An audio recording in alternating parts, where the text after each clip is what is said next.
రాష్ట్ర ముఖ్యమంత్రి గారు మాట్లాడిన మాటలు వింటే ఆయనలో ఒక సైకో కనిపిస్తూ ఉన్నాడు. ఒక ముఖ్యమంత్రిలాగా ఆయన మాటలు లేవు. పొలాల్లో నీళ్లు బారించండి ముఖ్యమంత్రి గారు అంటే ఆయన నోటి వెంట అబద్ధాలు బూతులు బారిస్తూ ఉన్నాడు.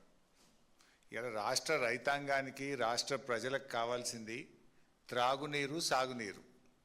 ముఖ్యమంత్రి గారి శాపనార్థాలు ఈ రాష్ట్ర ప్రజలకో రైతాంగానికి అవసరం లేదు.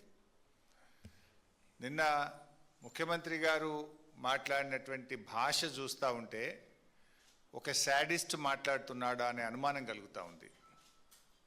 నిన్నటి ఆయన మాటల్లో 3 లక్షణాలు చాలా స్పష్టంగా కనిపించాయి. 1 పచ్చి అబద్ధాలు, 2 బూతులు, 3 శాడిజం. ఈ 3 చాలా స్పష్టంగా కనబడ్డాయి. సరే, ఆయన బూతులతో మేము పోటీ పడలేము, ఆయనలాగా బూతులు మాట్లాడి మా క్యారెక్టర్ను మేము పొడగొట్టదలుచుకోలేదు. అంతకంటే ఆయన బూతులు మాట్లాడతానో, శాపనార్థాలు పెడతానో, జైల్లో పెడతా అని బెదిరింపులు చేస్తానో భయపడే లక్షణం మా ఇంటా వంట బీఆర్ఎస్ పార్టీలో ఏ గులాబీ సైనికుడికి కార్యకర్తకు లేదు.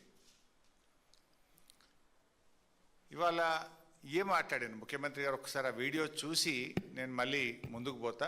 ఒకసారి నిన్న ముఖ్యమంత్రి గారు మాట్లాడినటువంటి మాటల్లో శాడిజం ఎట్లా ఉందో, ఒక సైకో ఎట్లా ఉన్నాడో ఒకసారి చూద్దాం.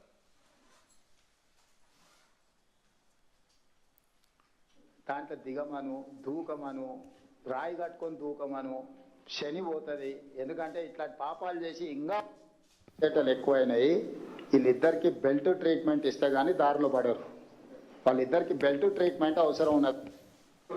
ఏమున్నది, వీళ్ళని కోసి రక్తం చల్లితే పంటల మీద అదే పండుతుంది. ఎందుకంటే వీళ్ళ బలుపు కొవ్వు చూసింది కదా. రైతుల పంట పొలాల్లో నీళ్లు బారించండి ముఖ్యమంత్రి గారు అంటే మా రక్తాన్ని బారిస్తా అని రేవంత్ రెడ్డి గారు మాట్లాడుతూ ఉన్నారు. ఇది ఒక ముఖ్యమంత్రి మాట్లాడాల్సిన భాషన? నీళ్లు కావాలని మేము అడిగితే రక్తం కావాలని రేవంత్ రెడ్డి అంటుండు. సార్, నీకు రక్తం కావాలంటే ఇస్తాం, దానికి కూడా మేము వెనకాడటోళ్ళం ఏం కాదు.